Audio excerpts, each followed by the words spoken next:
Olá, começa agora mais uma edição do programa Defensor com a Palavra, uma promoção da Associação dos Defensores Públicos do Maranhão e Assembleia Legislativa do Estado.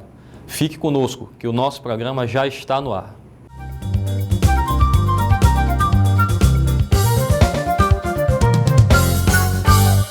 Hoje, o programa Defensor com a Palavra tem como tema principal a atuação na área do Tribunal do Júri.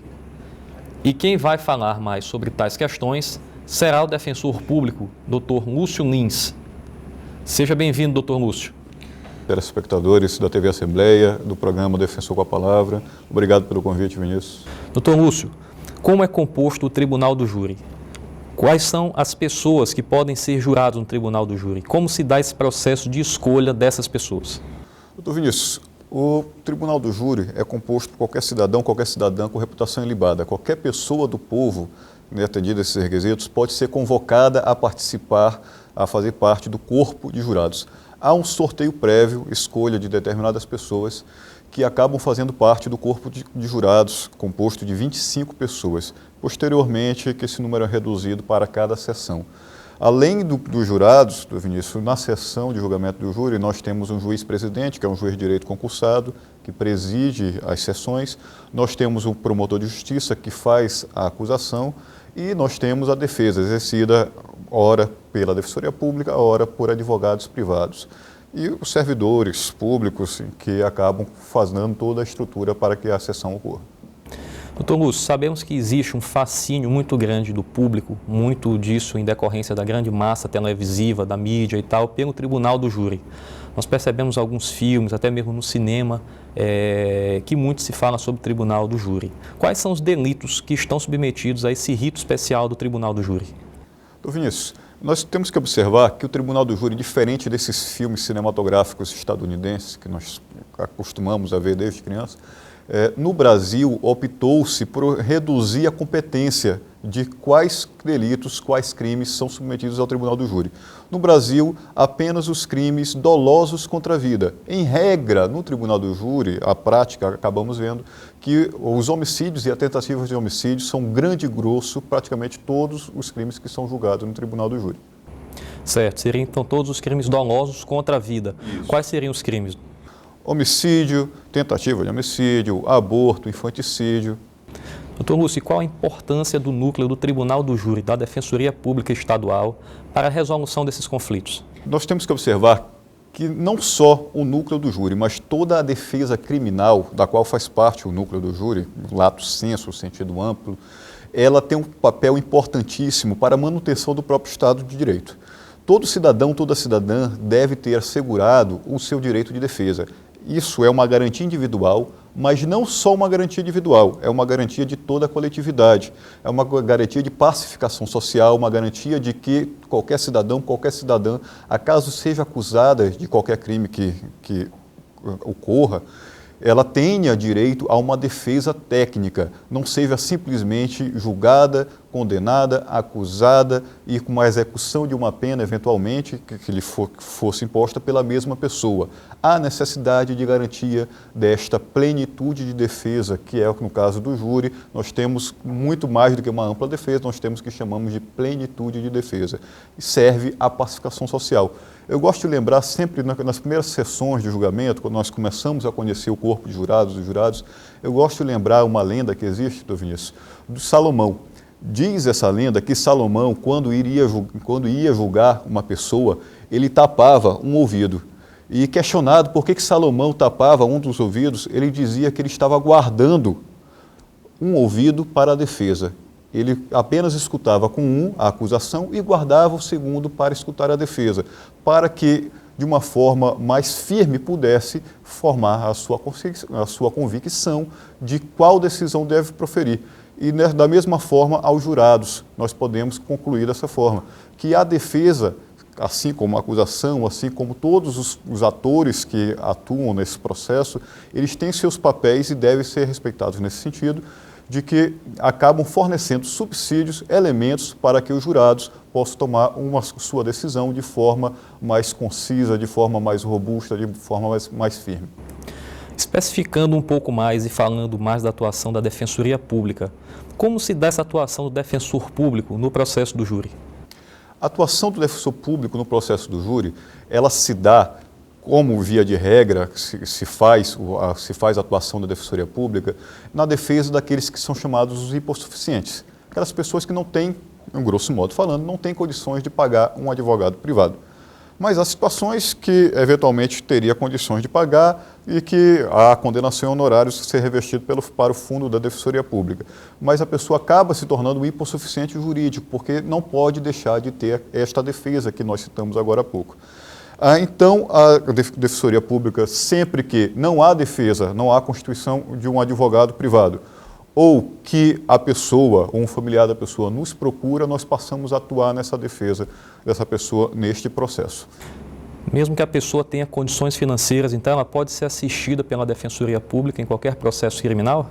Sim, pode e deve ser. A pessoa não pode ficar sem defesa. É que nós falamos da plenitude de defesa. Todo cidadão, toda cidadã deve ter assegurado o seu direito de defesa. E isso, muito mais do que uma garantia individual, é uma garantia da coletividade de não ser submetida à arbitrariedade do Estado.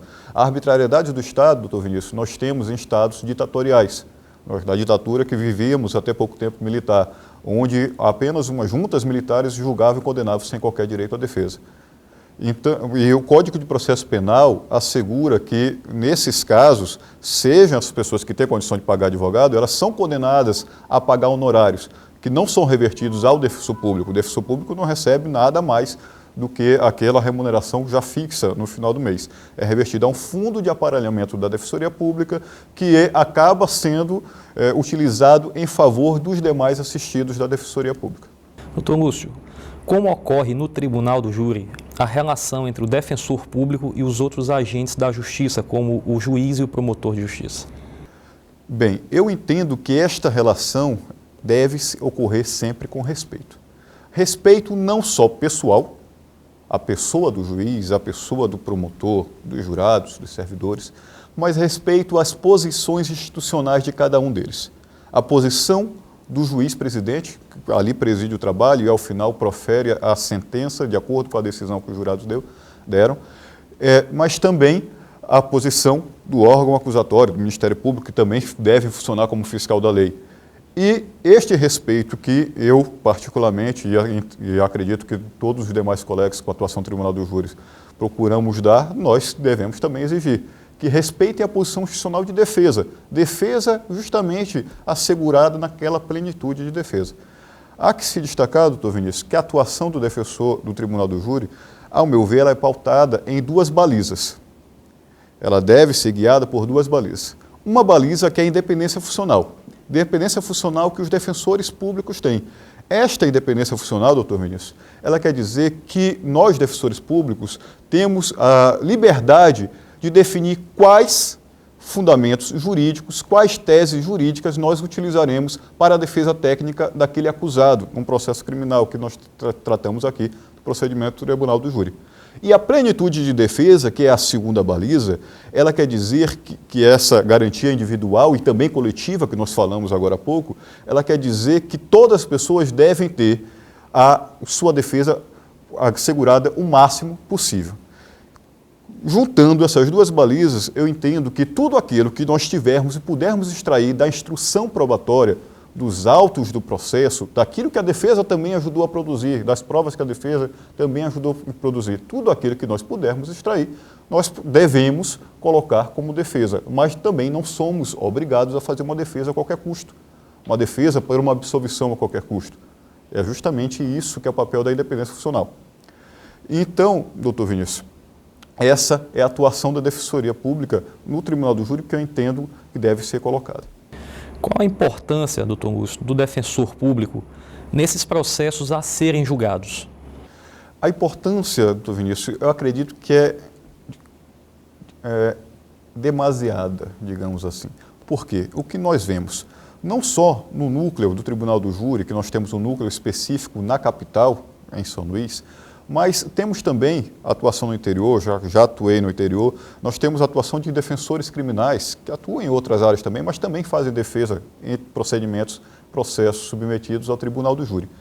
Nesses procedimentos, doutor Vinícius, nós acabamos vislumbrando que, além dessa plenitude de defesa, da observância desse direito fundamental que nós estamos falando no decorrer do programa, nós garantimos também a celeridade processual, que é uma demanda da sociedade, que os processos tramitem de uma forma célere, rápida, que o aparelho jurídico, o aparelho de justiça, dê uma resposta à sociedade de uma forma rápida, que os processos não se arrastem por anos a fio.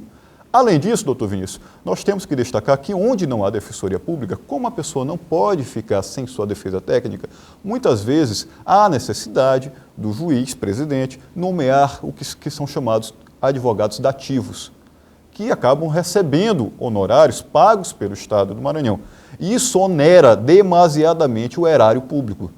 Diferente dos defensores públicos, que têm a sua remuneração ali definida, só recebe aquilo, eventualmente nós temos honorários advocatícios tabelados pela OAB Maranhão para uma sessão do júri a mais de R$5 mil. Isso, então, 4 júris, 5 júris, acaba dando mais do que a remuneração que um defensor público acaba recebendo. E nós fazemos, no Núcleo de Atuação do Tribunal do Júri de São Luís, por exemplo, 3 sessões de julgamento do Tribunal do Júri por semana. E isso daí acaba elevando a carga de trabalho e, de contrapartida, acaba facilitando, diminuindo o gasto público, os locais, a atuação da Defensoria Pública nestes locais, onde já temos lotação específica. Perfeito. Agora vamos para um rápido intervalo e voltamos já já.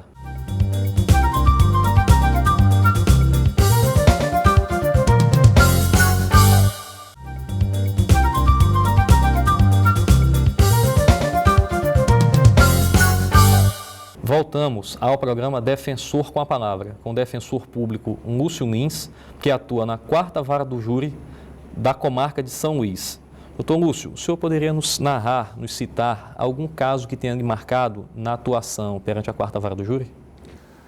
Doutor Vinícius, eu não citarei um da 4ª Vara do Júri especificamente, mas de outra unidade jurisdicional que eu já trabalhei.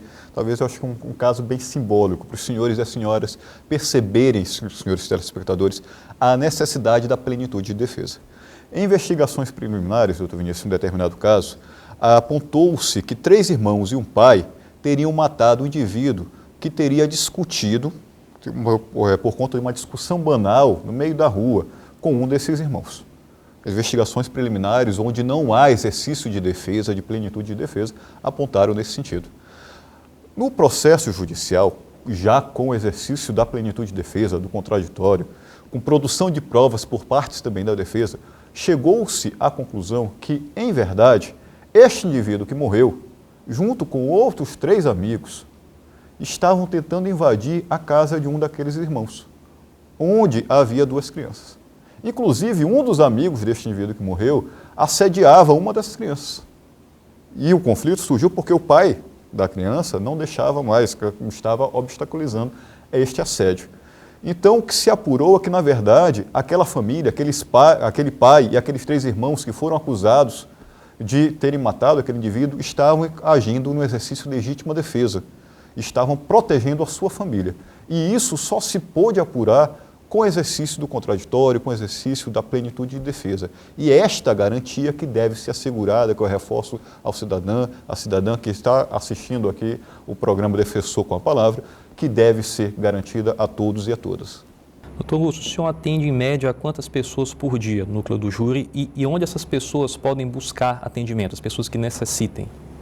Bem, doutor Vinícius, nós atuamos, o atendimento do núcleo do júri acaba sendo feito com base em cada unidade jurisdicional. Eu oficio perante a 4ª Vara do Júri da comarca de São Luís, da comarca da capital. Então, eu atuo perante aqueles processos e aquelas pessoas que têm processos acusados, que têm processo naquela vara, unidade jurisdicional. Júri, às vezes uma sessão do júri, eu costumo dizer que nós temos horário para entrar, mas não temos horário para sair. Às vezes entra pela noite. Entramos de manhã, às vezes o júri entra pela noite.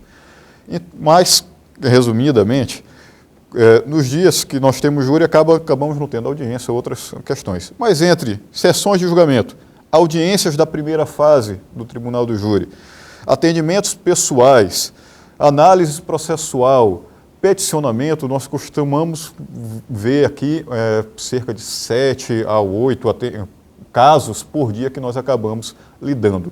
Agora, nós temos atendimento pessoal, que fazemos diariamente, assim sempre que possível, de acordo com essa pauta de audiências e sessões de julgamento, mas temos dias fixos de atendimento, que é feito na sala da Defensoria Pública, no Fórum Sarney Costa, no Calhau. Todas as segundas-feiras, eu especificamente, a atuação na quarta vara do júri, todas as segundas-feiras à tarde, tenho esse dia fixo de atendimento. Mas qualquer dia, dependendo da pauta de atendimento, buscando esse atendimento. Nós não negamos atendimento, tendo em vista que estamos lidando com direitos fundamentais de plenitude de defesa e de liberdade também do indivíduo. Doutor Lúcio, como o senhor avalia a Defensoria Pública como instituição na efetivação de direitos, não só na área do Tribunal do Júri, mas na área criminal em geral? Eu avalio de forma extremamente exitosa, doutor Vinícius. Nós vislumbramos, conversando com amigos de outras instituições, do Judiciário, do Ministério Público, nós vislumbramos que onde há defensoria, os processos tramitam com celeridade. Isso, de um lado, garante a defesa daquele indivíduo que é acusado, essa plenitude de defesa, e como falamos antes, garante também a celeridade processual e dá uma resposta à sociedade.